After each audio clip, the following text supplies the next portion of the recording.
Hace apenas unas horas salió a la luz la información más devastadora sobre Andrés Manuel López Obrador. Lo que estás a punto de descubrir va a conmocionar a todo México y cambiará para siempre tu percepción sobre el poder político en nuestro país. Durante meses enteros, la nación fue gobernada por un presidente que ya no podía tomar decisiones coherentes, y absolutamente nadie lo sabía. Esta es la historia nunca antes contada del trágico final del líder más polémico de la historia moderna mexicana. Antes de comenzar con esta revelación explosiva, dale like a este video ahora mismo y suscríbete al canal para más contenido impactante como este. Activa la campanita de notificaciones porque lo que revelaremos hoy destrozará todo lo que creías saber sobre la política mexicana. Prepárate para conocer la verdad más devastadora y oculta de los últimos años en Palacio Nacional. El silencio que envolvió los pasillos del poder ocultaba un secreto que sacudirá los cimientos de la democracia mexicana. El silencio ensordecedor que envolvió los pasillos de Palacio Nacional durante los últimos meses del sexenio marcó el inicio de una de las tragedias políticas más devastadoras en la historia moderna de México. Andrés Manuel López Obrador, el hombre que había prometido regenerar la vida pública del país desde sus cimientos más profundos, se encontraba librando una batalla silenciosa contra un enemigo invisible que gradualmente le arrebataba su capacidad de gobernar. Las primeras señales del deterioro fueron tan sutiles que incluso sus colaboradores más cercanos las atribuyeron inicialmente al cansancio acumulado después de décadas de lucha política. Sus discursos, anteriormente llenos de pasión y claridad conceptual, comenzaron a mostrar pequeñas fisuras que solo los observadores más atentos lograban detectar. La energía que lo había caracterizado durante toda su carrera política empezó a desvanecerse de manera imperceptible, como una vela que se consume lentamente en la oscuridad. Los médicos del Estado Mayor Presidencial comenzaron a documentar cambios preocupantes en su comportamiento, pero sus informes permanecieron clasificados bajo el más estricto secreto gubernamental. La transformación física del presidente se volvió cada vez más evidente para quienes tenían acceso directo a él en la residencia oficial. Su rostro, antes vigoroso y expresivo, comenzó a mostrar signos de un envejecimiento acelerado que trascendía los efectos naturales del paso del tiempo y las responsabilidades del cargo. Las ojeras profundas se convirtieron en una característica permanente de su apariencia, mientras que su mirada, anteriormente penetrante y llena de determinación, adquiría una cualidad distante que inquietaba a quienes lo rodeaban. Su característica sonrisa, que había sido una de sus herramientas políticas más efectivas durante décadas de campaña, aparecía ahora con menor frecuencia y parecía requerir un esfuerzo consciente considerable. Los asistentes personales notaron que necesitaba más tiempo para prepararse para las apariciones públicas, requiriendo sesiones extensas de maquillaje para ocultar el deterioro visible. Su cabello, siempre cuidadosamente peinado como símbolo de su imagen presidencial, comenzó a mostrar señales de adelgazamiento que los estilistas luchaban por disimular. Las fotografías oficiales requerían cada vez más retoque digital para mantener la imagen de vitalidad que el gobierno necesitaba proyectar ante la opinión pública nacional e internacional. Los cambios en su comportamiento diario se manifestaron de manera gradual pero inexorable, alterando rutinas que había mantenido con disciplina férrea durante toda su vida política. Sus famosas caminatas matutinas por los jardines de Palacio Nacional, que durante años habían sido momentos de reflexión y planificación estratégica, se convirtieron en ejercicios supervisados donde necesitaba la compañía constante de personal de seguridad entrenado en primeros auxilios. Las sesiones de lectura nocturna, que constituían uno de sus rituales más sagrados y habían nutrido su formación intelectual durante décadas, se transformaron en experiencias frustrantes donde perdía el hilo de las narrativas y repetía párrafos sin darse cuenta de la repetición. Su legendaria memoria para nombres, fechas y anécdotas políticas, que había sido una de sus fortalezas más reconocidas, comenzó a fallar de manera selectiva y después sistemática. Los colaboradores desarrollaron discretamente sistemas de apoyo para ayudarle a recordar información básica durante las reuniones, utilizando tarjetas con datos esenciales escritos en letras grandes y colores contrastantes. Su capacidad de concentración, anteriormente inquebrantable durante horas de trabajo intenso, se redujo significativamente, requiriendo pausas frecuentes y sesiones más cortas. Las conversaciones telefónicas con líderes nacionales e internacionales fueron gradualmente transferidas a su equipo de asesores bajo diversos pretextos operativos. La conspiración del silencio que se tejió alrededor de la verdadera condición del presidente involucró a múltiples niveles del gobierno mexicano. creando una red compleja de complicidad institucional que se extendía desde el gabinete presidencial hasta los servicios de inteligencia del Estado.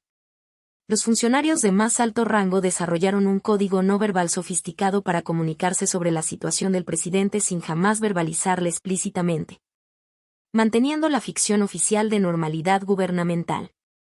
Los médicos presidenciales fueron sometidos a presiones extraordinarias para mantener el secreto profesional, firmando acuerdos de confidencialidad que trascendían las normas éticas habituales de la práctica médica. Los familiares más cercanos del presidente se convirtieron en guardianes silenciosos de un secreto que pesaba enormemente sobre sus conciencias, pero que consideraban necesario para el bien del país. Los protocolos de seguridad fueron discretamente modificados para incluir personal médico de emergencia en todas las actividades presidenciales, disfrazado como parte del equipo de seguridad regular. Las grabaciones oficiales de reuniones gubernamentales fueron clasificadas con niveles de secreto sin precedentes para evitar cualquier filtración que pudiera revelar la verdadera situación. Los medios de comunicación afines al gobierno recibieron lineamientos específicos sobre qué aspectos de la salud presidencial podían mencionar y cuáles debían evitar completamente, creando una censura autoimpuesta que protegía la imagen oficial. La gestión diaria de los asuntos presidenciales se transformó en una operación teatral compleja que requería la coordinación de docenas de personas trabajando para mantener la ilusión de competencia ejecutiva. Las reuniones del gabinete se convirtieron en representaciones cuidadosamente coreografiadas donde los secretarios de Estado habían aprendido a interpretar gestos mínimos y expresiones faciales del presidente para determinar sus supuestas preferencias políticas. Los documentos oficiales fueron rediseñados para requerir menor comprensión específica del contenido, utilizando formatos simplificados que pudieran ser aprobados con información mínima. Las decisiones más importantes del gobierno fueron efectivamente transferidas a un consejo informal que operaba bajo la ficción legal de consultar cada determinación con López Obrador. Los asesores presidenciales desarrollaron un sistema elaborado de interpretación de las intenciones del mandatario, traduciendo sus respuestas fragmentarias en políticas gubernamentales coherentes. Las audiencias con líderes políticos, empresarios y representantes de organizaciones sociales fueron estructuradas para minimizar la participación activa del presidente, permitiendo que los asistentes manejaran los aspectos sustantivos de las reuniones. Los protocolos diplomáticos fueron discretamente ajustados para incluir personal especializado que funcionaba como intérpretes no oficiales de las posiciones presidenciales. El círculo más cercano al presidente asumió responsabilidades ejecutivas de facto mientras mantenía públicamente la ficción de que todas las decisiones emanaban de López Obrador. Las repercusiones en la implementación de políticas públicas fueron devastadoras, generando inconsistencias y contradicciones que afectaron programas gubernamentales fundamentales y comprometieron la efectividad de la administración pública.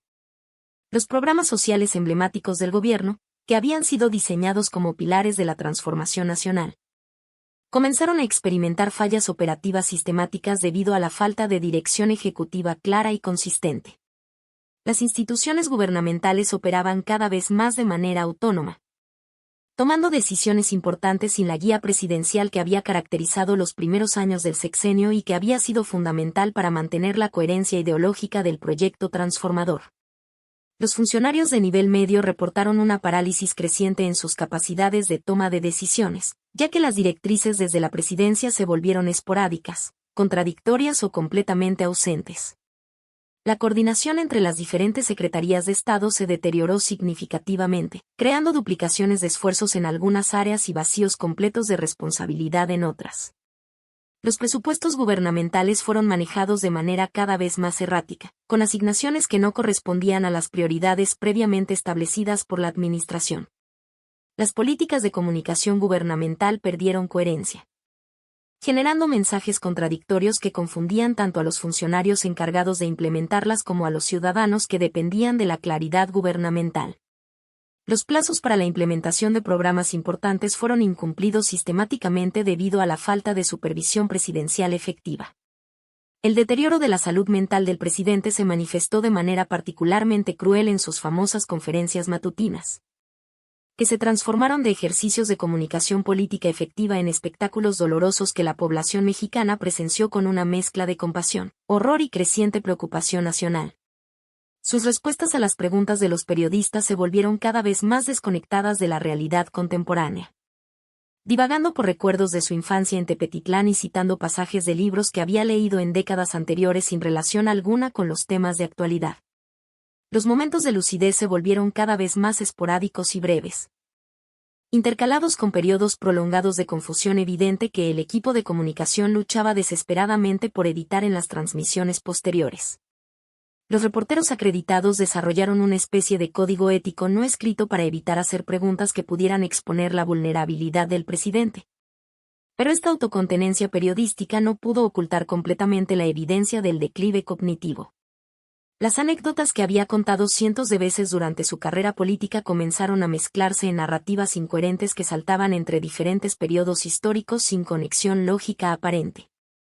Su capacidad para procesar información nueva se redujo drásticamente, llevándolo a responder preguntas sobre eventos recientes con referencias a situaciones que habían ocurrido años o incluso décadas antes.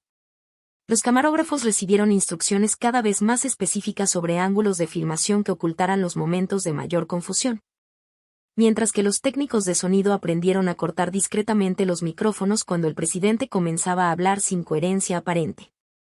La tragedia personal se entrelazó inexorablemente con la crisis institucional, creando una situación sin precedentes en la historia política mexicana donde la compasión humana hacia un líder en declive entraba en conflicto directo con las necesidades democráticas de un país que requería liderazgo ejecutivo efectivo. La familia López Obrador Gutiérrez vivió estos meses en un estado de negación parcial. Esperanza desesperada y dolor emocional que los consumió mientras intentaban proteger tanto la dignidad de su patriarca como la estabilidad del país. Beatriz Gutiérrez Müller se convirtió en la guardiana feroz de su esposo, controlando meticulosamente cada aspecto de su agenda diaria y limitando severamente el acceso de visitantes que pudieran notar su deterioro. Los hijos del presidente fueron testigos del declive de su padre con una mezcla de incomprensión, dolor profundo y la carga adicional de mantener el secreto familiar que se había convertido en un secreto de Estado. Las cenas familiares se transformaron en ejercicios de paciencia extraordinaria donde tenían que repetir información básica múltiples veces para que Andrés pudiera seguir las conversaciones más elementales. La residencia presidencial se convirtió gradualmente en una especie de hospital privado con equipos médicos de emergencia disponibles las 24 horas y personal especializado disfrazado como empleados domésticos regulares. Los momentos de intimidad familiar se volvieron preciosos y raros, intercalados con las exigencias constantes de mantener la fachada pública de normalidad presidencial. El peso emocional de proteger simultáneamente a un ser querido y a una institución nacional creó tensiones familiares que perdurarían mucho después del final del sexenio. La revelación gradual de la verdad sobre la condición del presidente generó una crisis de confianza en las instituciones democráticas mexicanas que trascendió las consideraciones partidarias y afectó la percepción ciudadana sobre la transparencia gubernamental, la responsabilidad política y los límites éticos del secreto de Estado en una democracia moderna. Los ciudadanos que habían depositado su confianza en López Obrador como agente de transformación nacional se enfrentaron a la devastadora realización de que habían sido gobernados durante meses por un líder que ya no tenía la capacidad mental para ejercer efectivamente el cargo presidencial. La base social que había apoyado incondicionalmente al presidente durante décadas experimentó una crisis existencial al descubrir que sus manifestaciones de apoyo y defensa pública habían estado dirigidas hacia una ficción cuidadosamente construida. Los opositores políticos del gobierno enfrentaron el dilema ético de cómo responder a una situación que confirmaba sus críticas más severas pero que también despertaba compasión humana hacia un adversario político en condiciones de vulnerabilidad extrema. Los medios de comunicación independientes se vieron obligados a reexaminar su papel en la fiscalización del Poder Ejecutivo y a cuestionar si habían cumplido adecuadamente con su responsabilidad de informar a la ciudadanía sobre asuntos de interés público fundamental. Las implicaciones constitucionales de la situación crearon debates jurídicos complejos sobre la validez de las decisiones gubernamentales tomadas durante el periodo de incapacidad no declarada del presidente. Los organismos internacionales de derechos humanos y supervisión democrática iniciaron investigaciones sobre las consecuencias institucionales de mantener en el poder a un mandatario incapacitado. La credibilidad del sistema político mexicano en su conjunto fue cuestionada tanto a nivel nacional como internacional, generando repercusiones que afectarían la gobernabilidad del país durante años posteriores. La red de complicidad que se estableció para ocultar la verdadera condición del presidente constituyó una de las conspiraciones más elaboradas y sistemáticas en la historia del gobierno mexicano, involucrando a cientos de funcionarios, personal médico, empleados de comunicación y miembros del círculo familiar más cercano en un pacto de silencio que comprometió los principios fundamentales de la transparencia democrática. El secretario de Gobernación asumió un papel central en la coordinación de esta estrategia de ocultamiento, estableciendo protocolos específicos para el manejo de información sensible sobre la salud presidencial y creando sistemas de comunicación interna que evitaran cualquier registro documental que pudiera posteriormente comprometer a los participantes en la conspiración. Los servicios de inteligencia del Estado fueron movilizados para monitorear posibles filtraciones de información, estableciendo un sistema de vigilancia que incluía la interceptación de comunicaciones de periodistas, funcionarios de oposición y cualquier persona que pudiera tener acceso a información sobre la verdadera condición del mandatario. Las reuniones de coordinación entre los principales conspiradores se realizaban en ubicaciones no oficiales y sin registro alguno, utilizando códigos verbales y sistemas de comunicación que evitaran dejar evidencia documental de la naturaleza real de sus actividades. Los participantes en esta conspiración desarrollaron un lenguaje elaborado de eufemismos y referencias indirectas que les permitía discutir la situación del presidente sin jamás mencionar explícitamente su condición médica o las implicaciones constitucionales de su incapacidad. La coordinación se extendía hasta los niveles más básicos del personal presidencial, incluyendo secretarias, choferes, personal de limpieza y guardias de seguridad que fueron sometidos a acuerdos de confidencialidad extraordinariamente restrictivos. Los sistemas de archivo y documentación oficial fueron modificados para eliminar cualquier referencia que pudiera posteriormente revelar la verdadera situación del presidente. Los médicos del Estado Mayor Presidencial se encontraron en una posición ética extremadamente compleja, enfrentando el conflicto entre su juramento hipocrático de primum non nocere y las presiones institucionales para mantener el secreto sobre la condición de su paciente más importante. El doctor Jorge Alcocer, como responsable médico principal, estableció protocolos de tratamiento que intentaban equilibrar las necesidades médicas del presidente con las exigencias de mantener su funcionalidad pública, creando un régimen terapéutico que incluía medicamentos para mejorar temporalmente la función cognitiva durante las apariciones públicas más importantes.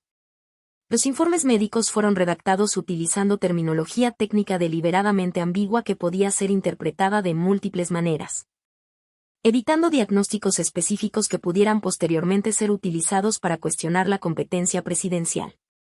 Las consultas médicas fueron programadas como reuniones sociales o eventos de agenda regular para evitar que la frecuencia de las evaluaciones médicas despertara sospechas entre el personal no médico. Los especialistas externos que fueron consultados sobre aspectos específicos de la condición presidencial firmaron acuerdos de confidencialidad que incluían cláusulas de penalización económica y legal extraordinariamente severas en caso de violación del secreto profesional. Los registros médicos fueron mantenidos en sistemas de archivos separados del resto de la documentación presidencial, con acceso restringido a un número mínimo de personas y sistemas de seguridad que excedían los protocolos normales para información clasificada. Los tratamientos médicos fueron administrados de manera que fueran invisibles para el personal no médico, utilizando medicamentos que no produjeran efectos secundarios visibles y terapias que pudieran ser realizadas durante las horas de descanso presidencial. Las evaluaciones médicas regulares fueron disfrazadas como exámenes de rutina para mantener la salud presidencial, evitando cualquier indicación de que se estaban monitoreando síntomas específicos de deterioro cognitivo. El papel de los medios de comunicación en el mantenimiento de la conspiración del silencio representó uno de los aspectos más problemáticos de toda la operación, involucrando tanto la autocensura de medios independientes como la colaboración activa de outlets afines al gobierno en la construcción de una narrativa que ocultaba la realidad de la situación presidencial. Los directores de los principales medios de comunicación nacionales recibieron briefings confidenciales sobre la delicada situación de salud del presidente, sin detalles específicos pero con suficiente información para comprender que revelaciones irresponsables podrían desestabilizar al país en un momento crítico. Los editores desarrollaron lineamientos internos sobre el tratamiento de noticias relacionadas con la salud presidencial, estableciendo que cualquier reportaje sobre este tema debía ser aprobado por los niveles más altos de la organización y consultado con fuentes gubernamentales confiables antes de su publicación. Los periodistas que cubrían la fuente presidencial fueron discretamente instruidos sobre la importancia de mantener un equilibrio entre el derecho a la información y la responsabilidad nacional. Código que todos comprendieron como una solicitud de moderación en sus reportajes sobre comportamientos presidenciales inusuales. Las conferencias matutinas fueron editadas más extensivamente de lo habitual, con cortes técnicos que se justificaban como mejoras en la calidad de transmisión pero que en realidad eliminaban los momentos más comprometedores del deterioro presidencial. Los ratings y métricas de audiencia de las mañaneras fueron manipulados en los reportes oficiales para ocultar el descenso dramático en el interés público, manteniendo la ficción de que el pueblo mexicano seguía comprometido con el mensaje presidencial. Los corresponsales extranjeros fueron sutilmente desalentados de hacer reportajes sobre la salud presidencial mediante la restricción de acceso a fuentes oficiales y la creación de dificultades burocráticas para obtener información gubernamental.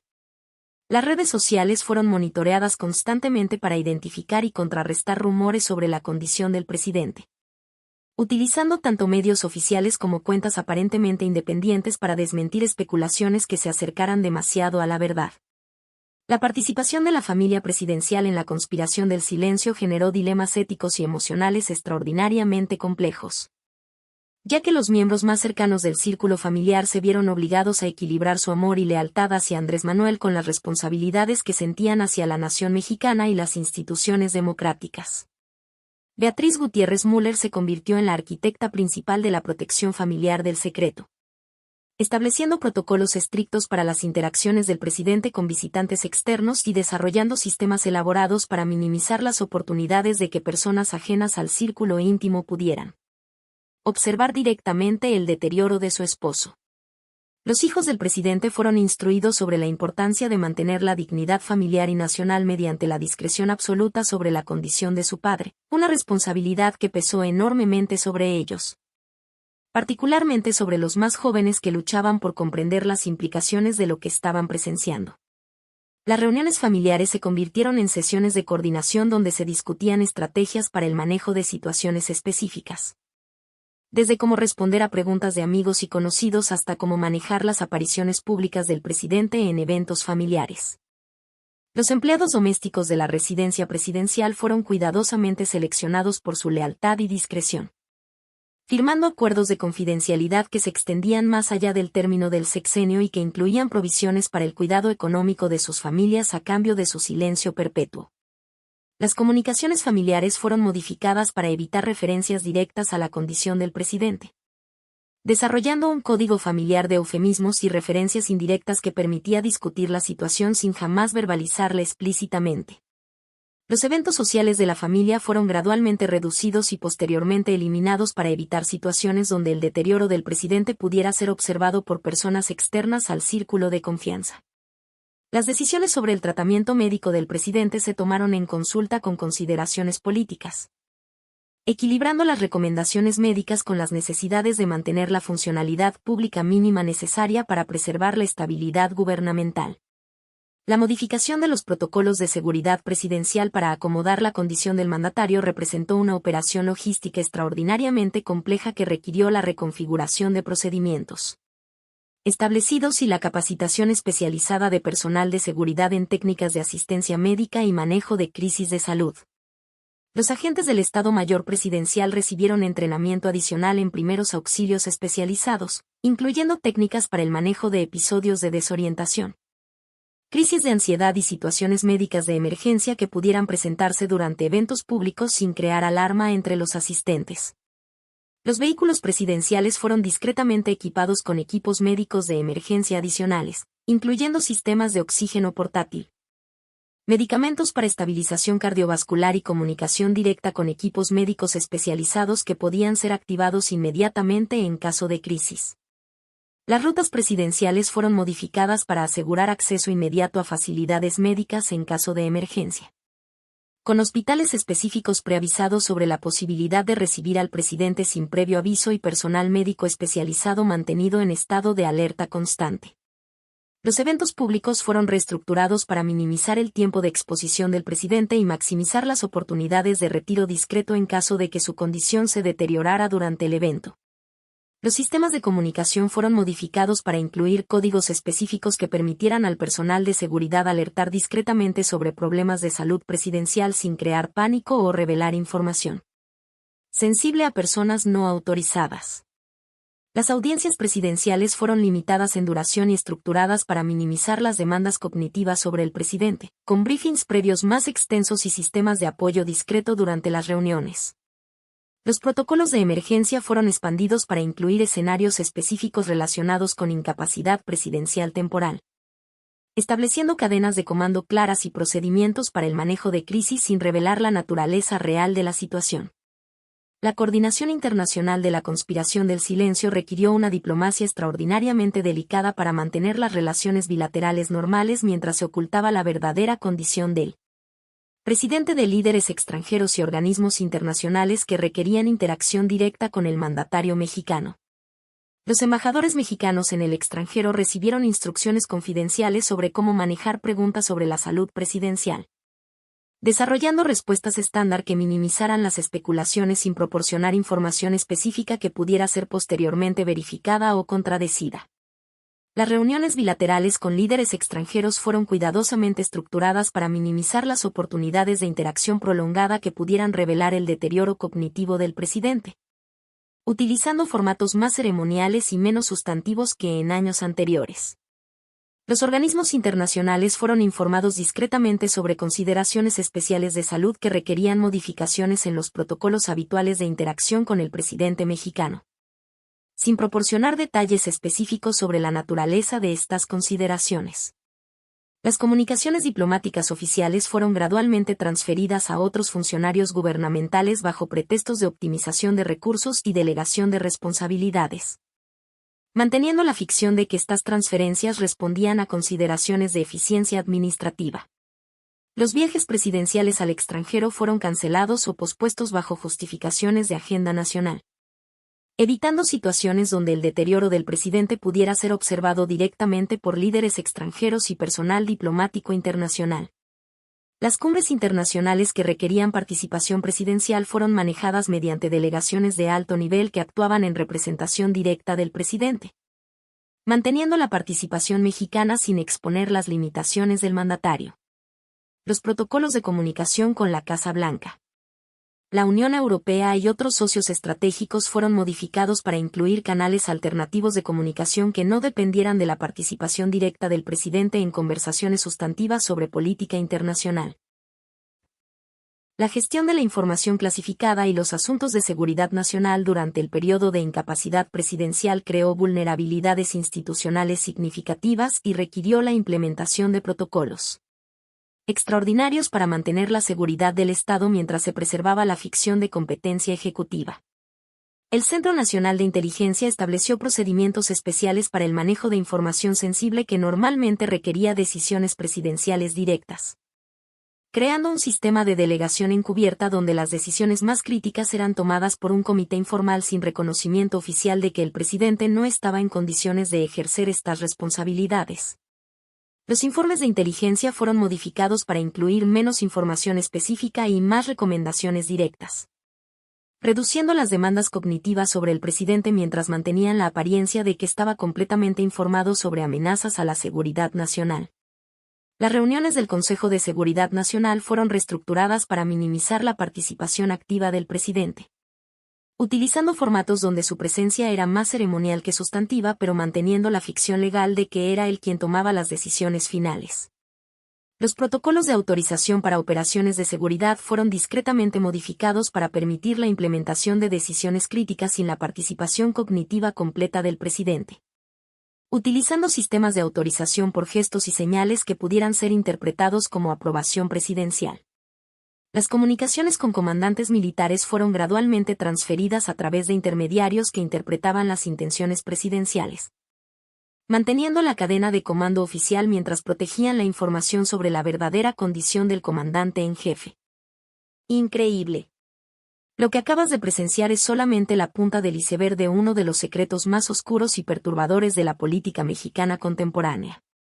La tragedia de López Obrador nos demuestra que incluso los líderes más poderosos e influyentes son completamente vulnerables ante las circunstancias, y que la verdad, sin importar cuán dolorosa sea, siempre termina saliendo a la luz pública.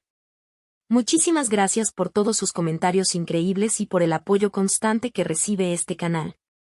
Cada uno de ustedes hace que esta comunidad crezca día con día. Si este video te impactó tanto como a nosotros durante la investigación, dale like en este preciso momento. Dime en los comentarios qué piensas. ¿Crees que López Obrador fue víctima de circunstancias inevitables o consideras que su círculo cercano traicionó completamente al pueblo mexicano?